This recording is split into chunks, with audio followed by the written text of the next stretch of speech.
بسم اللہ الرحمن الرحیم۔ جوڑ پیدا کرنے کے لیے یہ ضروری ہے کہ ہم اپنی زبان کو سنبھالیں۔ سنبھالنے کیا مطلب ہے؟ جو بات دل میں آئی ہے ہر بات ہم اپنی زبان پہ نہ لائیں۔ پہلے سوچیں کہ اس کو زبان پہ لانے سے جوڑ پیدا ہوگا یا توڑ پیدا ہوگا۔ اگر توڑ پیدا ہوتا ہے تو اس بات کو ہرگز زبان پہ نہ لائیں، اپنے سینے میں اس کو دبا کر قبر میں اپنے ساتھ لے جائیں۔ کبھی زبان پر ایسی بات نہیں لانی چاہیے جو توڑ کا ذریعہ بنے۔ اور اگر وہ بات جوڑ والی ہے تو اس کو ہم کہیں، لیکن اس کو بھی کہنے کے دو طریقے ہیں، ایک طریقہ توڑ والا، ایک طریقہ جوڑ والا۔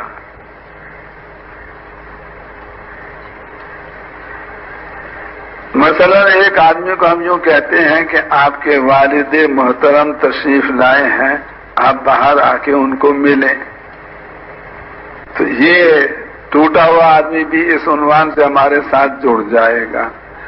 اور یہ بھی ہم کہہ سکتے ہیں کہ آپ کی والدہ کے خاوند آئے ہیں، آپ کی اماں جان کے خاوند آئے ہیں، یہ بھی ہم کہہ سکتے ہیں، کیونکہ باپ جو ہوتا ہے وہ ماں کا خاوند ہوتا ہے۔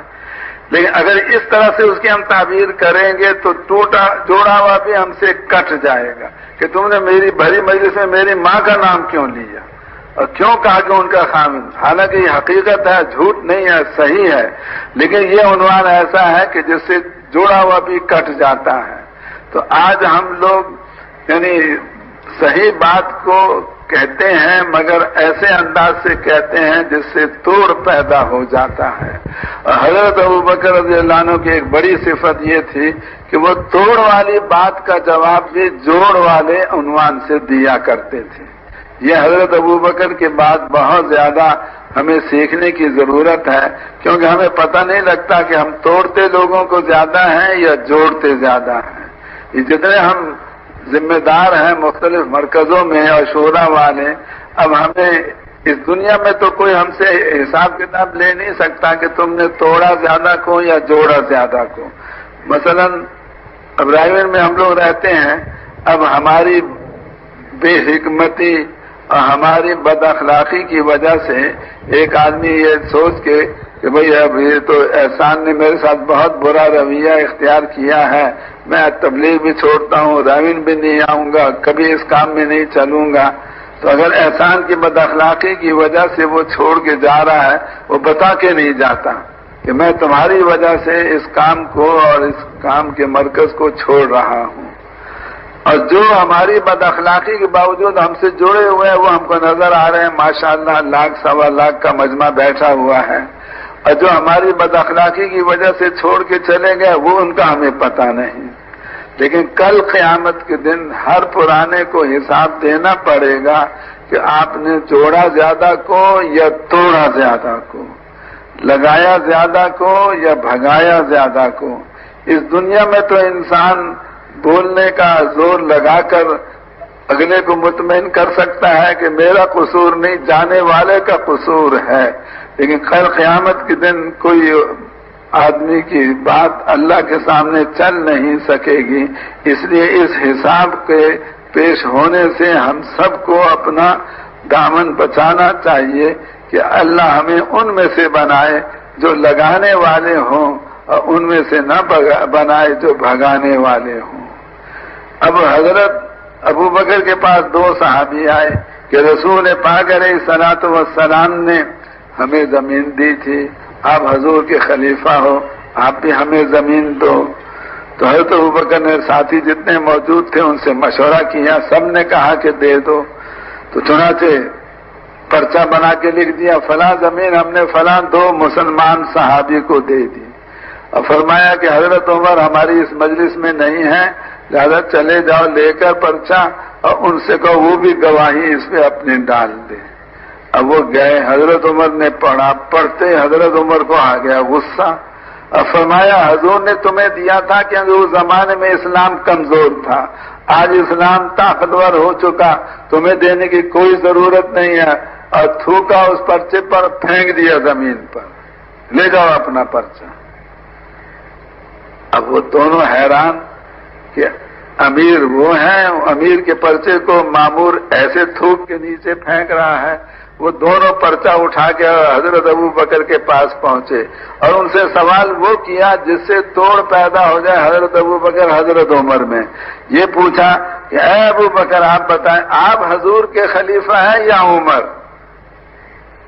اب اس کا بجائے جواب کیا بنتا ہے کہ میں خلیفہ ہوں رسول پاک علیہ السلام کا۔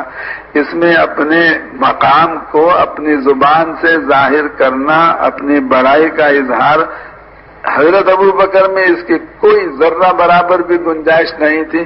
کبھی ایسا لفظ نہیں بولتے تھے جس سے ان کی بڑائی ظاہر ہو، اس لیے یہ جواب نہیں دیا کیونکہ اگر یہ جواب دیتے تو فوراً کہتے آپ اچھے امیر ہیں، آپ کا مامور تو آپ کے پرچے کا احترام نہیں کرتا۔ یوں فرمایا ارے بھائی اگر عمر امیر بننا چاہتے تو وہ بن سکتے تھے، کیونکہ پہلے میں نے انصار کو ابو عبیدہ کے پاس بھیجا تھا، انہوں نے انکار کیا، میرے پاس آئے تو میں نے حضرت عمر کے پاس بھیج دیا تھا۔ اگر حضرت عمر اس وقت امیر بننا چاہتے ہیں تو میں نے موقع دیا تھا، وہ نہیں بنے، اس لیے مجبوری میں مجھے بننا پڑا۔ ایسا جواب دیا کہ ان دونوں کا غصہ بھی ٹھنڈا ہو گیا۔ ان کا سوال توڑ والا تھا، جواب جوڑ والا دیا۔ اور پھر حضرت عمر پیچھے سے پہنچ گئے غصے میں بھرے ہوئے اور یوں فرما رہے ہیں کہ اے ابو بکر یہ زمین آپ کی ہے یا مسلمانوں کی؟ نہ بھائی میری نہیں ہے، مسلمانوں کی ہے۔ تو آپ نے مشورے کے بغیر کیسے دے دی؟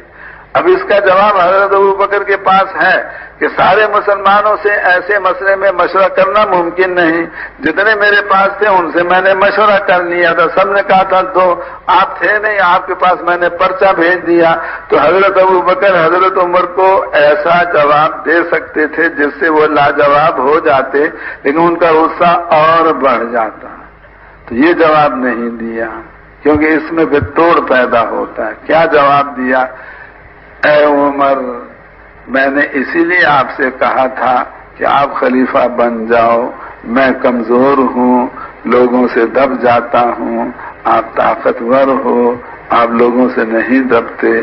تو ایسا جواب دیا کہ جس سے حضرت عمر کا بھی غصہ ٹھنڈا ہو گیا۔ سوال توڑ والا اور جواب اس کا جوڑ والا۔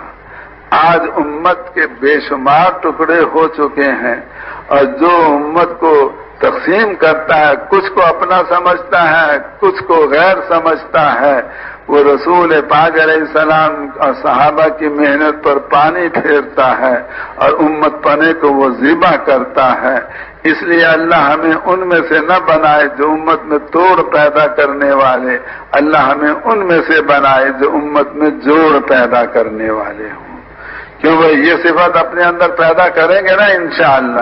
پہلے تولو پھر بولو، ہر بول سے پہلے سوچیں کہ یہ بول جوڑ والا ہے توڑ والا ہے۔ اگر جوڑ والا ہے اس کو اس انداز سے بیان کریں جس سے جوڑ پیدا ہو، ورنہ جوڑ والی بات کو بھی آدمی توڑ والے الفاظ سے کہہ سکتا ہے۔